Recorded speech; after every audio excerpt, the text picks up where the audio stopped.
Perkenalkan, nama saya Iin Apriliana, NPM 24610062. Di sini, saya berasal dari Universitas Muhammadiyah Metro, program studi S1 Manajemen dari Fakultas Ekonomi dan Bisnis. Saya di sini semester 3.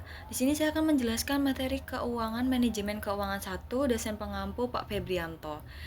Jadi, materinya itu ada 4. Nanti saya akan jelaskan secara langsung.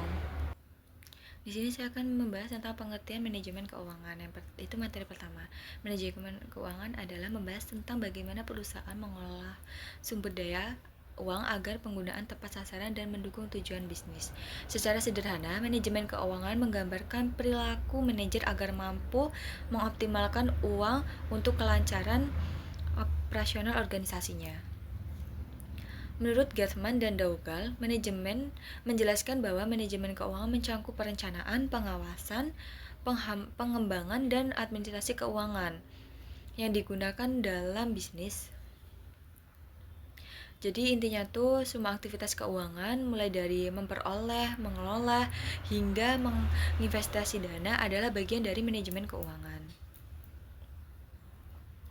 Tujuan dari manajemen keuangan adalah beberapa poin penting. Yang pertama itu memaksimalkan keuntungan dengan menekankan biaya agar tujuan perusahaan dapat dicapai secara efektif dan efisien. Menjamin ketersediaan dana operasional supaya kegiatan bisnis tetap berjalan lancar sebagai alat perencanaan, pengawasan, dan pengendalian terutama dalam hal pengadaan dan penggunaan dana. Memberikan pengembalian yang memadai sebagai pemegang saham sesuai kapasitas penghasilan dari harga pasar saham, serta memastikan keamanan investasi dan pemanfaatan aset agar perusahaan tetap stabil. Ada juga keputusan keuangan atau financial decision. Dalam manajemen keuangan, pengembalian keputusan keuangan dibedakan menjadi 2 jenis. Yang pertama itu keputusan jangka panjang atau struktur modal, berhubungan dengan sumber dana yang akan digunakan untuk kegiatan operasional jangka panjang. Ada juga yang kedua itu keputusan jangka pendek atau modal kerja, keterkaitan dengan pengolahan dana harian, baik yang berasal dari sumber internal maupun eksternal. Keputusan ini berpengaruh langsung terhadap bagaimana perusahaan memperoleh modal, mengeluarkan biaya, dan menjaga keseimbangan antara resiko dan keuntungan. Fungsi manajemen keuangan dibagi menjadi 6 bagian. Yang pertama itu dasar perencanaan, keputusan, dan kontrol keuangan agar perusahaan dapat mencapai tujuannya dengan efektif. Yang kedua itu dengan efektif menggunakan analisis seperti forecasting dan rasio keuangan. Yang kedua, pemanfaatan aset, mengatur aset agar dapat menghasilkan keuntungan jangka panjang maupun pendek. Yang ketiga itu pengelolaan dana, memperkirakan kebutuhan modal dan menentukan sumber dana yang sesuai. Yang keempat, pengolahan sulupur, memastikan kelebihan dana digunakan secara produktif, misalnya investasi atau pembagian dividen. Yang kelima, pengolahan arus kas, memantau stabilitas keuangan melalui untung dan piuntung. Yang keenam, menjaga resiko, memprediksi resiko usaha di masa depan agar bisa diminimalkan. Ada juga prinsip manajemen keuangan.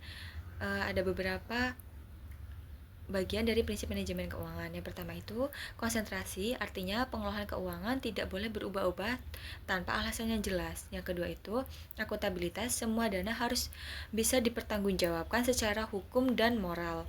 Yang ketiga itu transparansi, manajemen harus terbuka dalam memberikan informasi keuangan.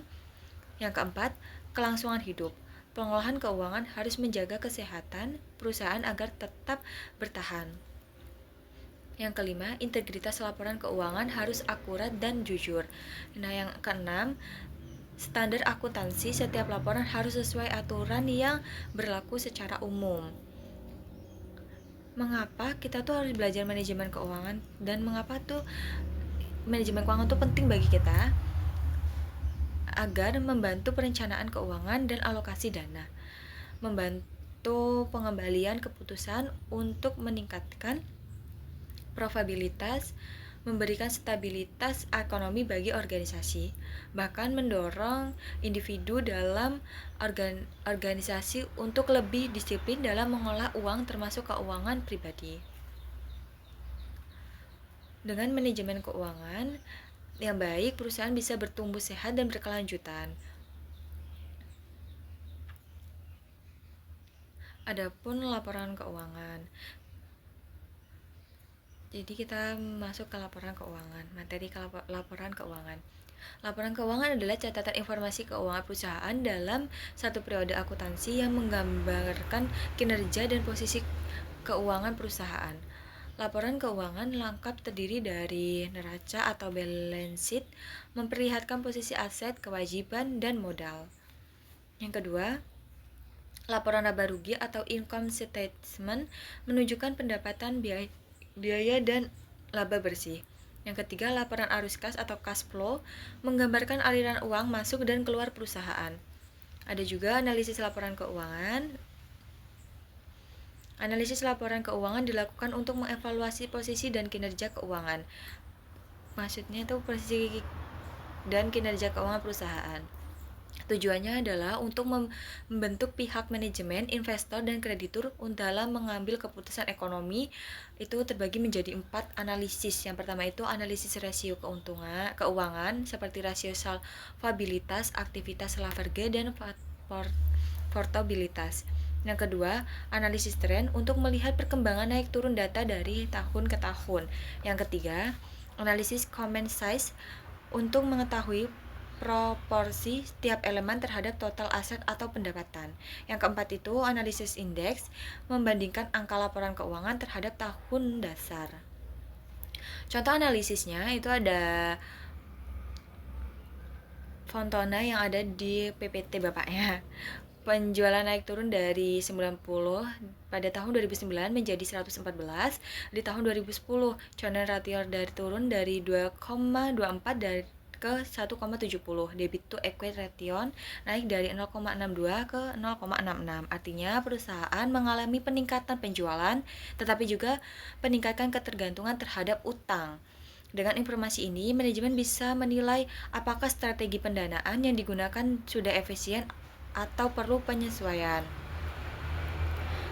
Nah, di sini ada nilai waktu uang atau time value of money.